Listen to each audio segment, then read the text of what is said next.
对一个人最残忍的方式是什么？有一种方法，给他希望，再拿走他。康熙的太子胤禛就经历过这种绝望，而且还是2次。作为大清唯一一位被公开册立的太子，胤禛的一生先后2次被废立，直到死前依然处于被囚禁的状态。从皇储到阶下囚，他的一生究竟经历了什么？是什么原因导致他失败？康熙14年，还不到2岁的胤禛被立为皇太子。在此之前，大清没有立太子的传统。当年努尔哈赤创建后金时，还保留了女真部落的传统，由凡是军国大事均由8位旗主决定。直到清朝建立，为了学习汉人的制度，也为了制约八旗的权力，抬高皇权，康熙才决定立皇太子。另一方面，立上在襁褓之中的胤禛为太子，还有感情因素在里面。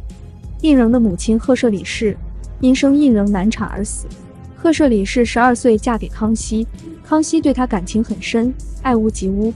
康熙对这个生下来就没了娘亲的儿子自然十分疼爱，从小带在身边，亲自教他读书。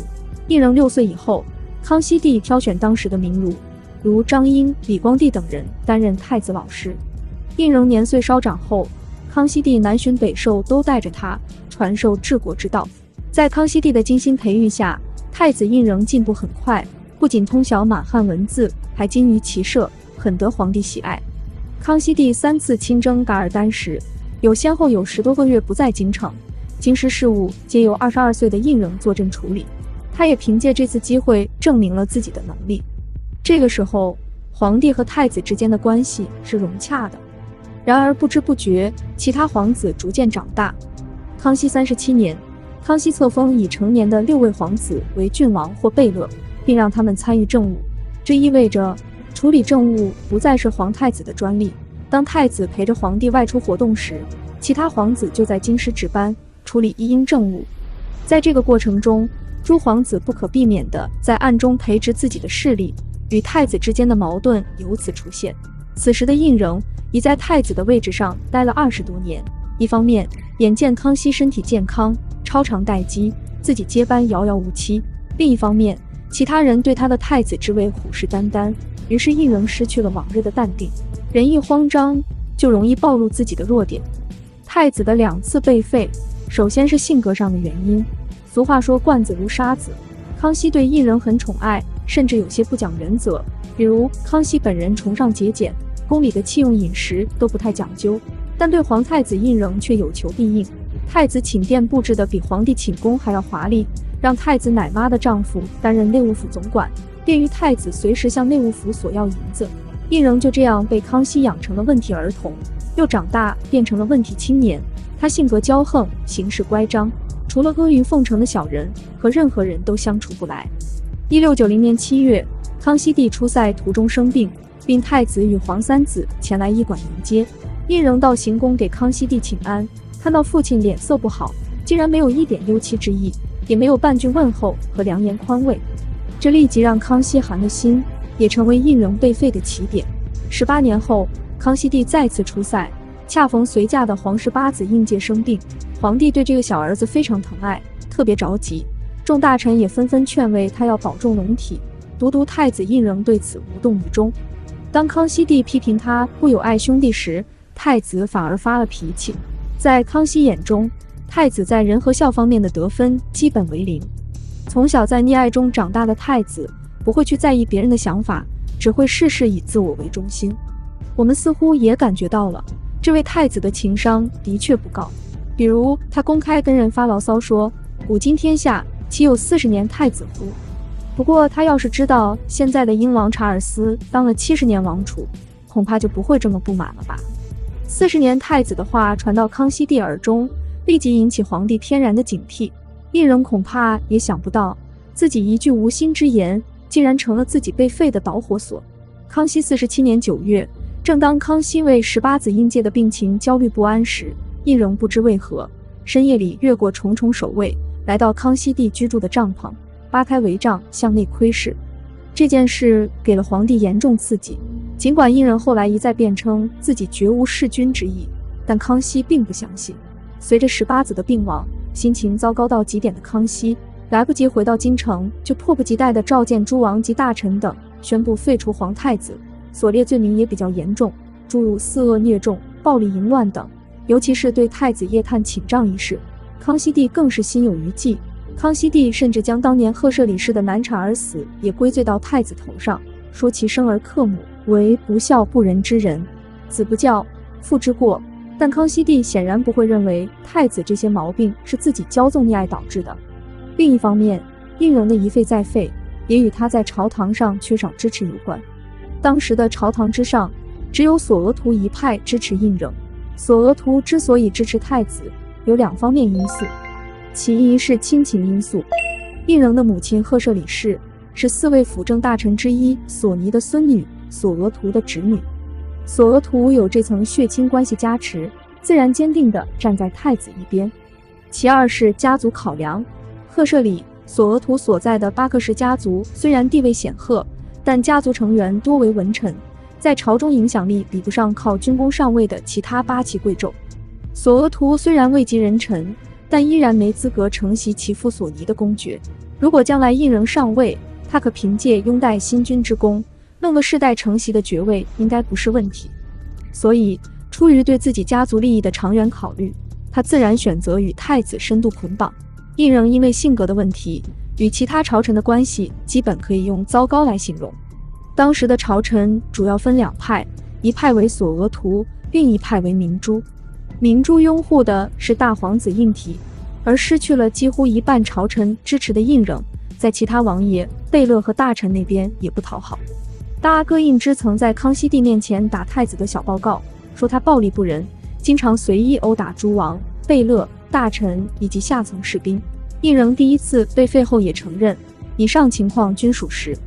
所以太子实际上也把所有的宝都压在了索额图身上。太子与索额图之间的密切关系，康熙帝看在眼里，记在心上。他一向反对手下人拉帮结派，太子与权臣之间的结交更是大忌。1688年，英国这边发生了反对君主的光荣革命，而清朝的皇帝集权则发展到了极致。康熙帝先对明珠一党开刀，将明珠革职，此举是隔空打牛，意在警告索额图。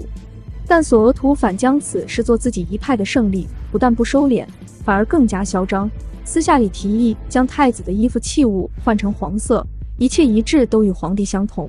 这无疑进一步刺激了康熙。1702年，他将索额图处死。失去了索额图的支持，太子更是张皇失措，举目无援。面对父亲的猜忌与诸皇子的竞争，他精神高度紧张，屡屡做出不合身份的举动，所以才有了半夜到康熙帝请杖窥探动静的奇怪之举。而胤禛这种把鸡蛋都放在一个篮子的做法，结果往往是一荣俱荣，一焚俱焚。半年后，他被重新立为太子，所能依仗的还是索额图一派的残余势力，比如兵部尚书耿峨，后来的步军统领托和奇，刑部尚书齐士武等。但这还是犯了康熙的大忌，于是这群人死的死，流放的流放，太子之位也终不可保。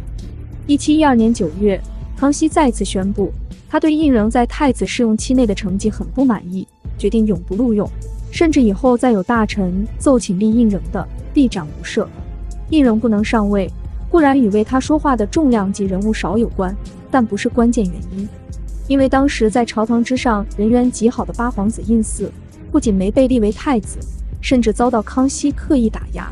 所以究其根本，胤禛上位失败的关键在君主之争。废太子甚至杀太子，在古代帝王之家并不鲜见，最有名的莫过于汉武帝刘彻杀立太子刘据，唐太宗李世民废太子李承乾。从这个意义上来说，康熙废太子属于古代帝王的正常操作。不可否认，当初康熙帝立年幼的胤禛为太子时，是真心喜欢这个孩子，包括他后来对胤禛的宠溺，都是他的真实情感。胤禛长大后品性有瑕疵，康熙帝虽然不太喜欢，但还属于可以接受的程度。真正导致胤禛被废的是康熙帝眼中太子与索额图势力的勾结。胤禛的2次被废都与这个核心问题有关，但康熙帝可能自己都没有意识到他在这个问题上的自相矛盾。他对太子胤禛的宠溺更多是生活上的有求必应，在更为重要的政治待遇方面，却基本与其他皇子并无差异。比如太子监过国，其他皇子也在京处理过政务。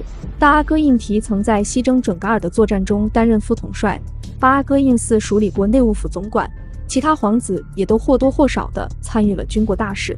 也就是说，在处理朝政方面，胤禛的太子地位并没有突出出来。在这件事上，唐代名臣褚遂良提过很好的建议，他说要把太子和其他皇子区别对待，才能让他们各自安分守己。李世民深以为然，说诸王府的官员不应该让他们任职太久，时间长了不免和诸王情谊深厚，诱发非分之想。皇帝一方面强调反对搞小集团，利用雷霆手段打压朝中派系，另一方面皇子们参与朝政，又不可避免地与大臣们有接触，进而导致拉帮结派。他废立太子的举动又加剧了这种斗争，所以皇子们的派系如野火烧不尽的离原上草。在这样的环境下，指望太子胤禛洁身自好是不现实的。所以无论康熙有没有这个自觉，九子夺嫡导致皇子们手足相残都是他一手造成的局面。更进一步看，康熙帝表面看起来自相矛盾的做法，内在又是统一的。他的目的只有一个，那就是维护皇权。当胤禛与索额图可能威胁到皇位时，他毫不犹豫地出手消灭。当群臣举荐八阿哥胤祀为太子人选时，康熙不但不允许，还急去胤祀贝勒爵位为闲散宗室。此后再有大臣上书严厉太子一事，他或置之不理，或疑为同党，给予处罚。显然，康熙通过2次废立太子之事已经看到，皇储之位就像一块磁铁，各方势力会不自觉地聚拢过来。这种集聚既威胁皇权，也影响朝局稳定。正因看到了这一点，康熙帝在第2次废太子时，已不像第1次时那么痛苦，用他自己的话说，就是毫不介意，谈笑处之。没有了太子，整个朝廷之中只有军权，皇帝才可以放下心来。遗憾的是，废太子胤禛似乎依旧没有读懂父亲的心思。2次被废后，胤禛还借给妻子看病的机会，用反水写信，通过医生与郑弘祺满洲都统溥齐联系，希望后者在皇帝面前保举自己，结果又拖了一帮人被罚。囚禁中的胤禛再也没有机会再组织势力向皇位发起冲击，只能眼睁睁看着昔日里对自己敬重有加、不显山露水的4阿哥胤禛登上大宝。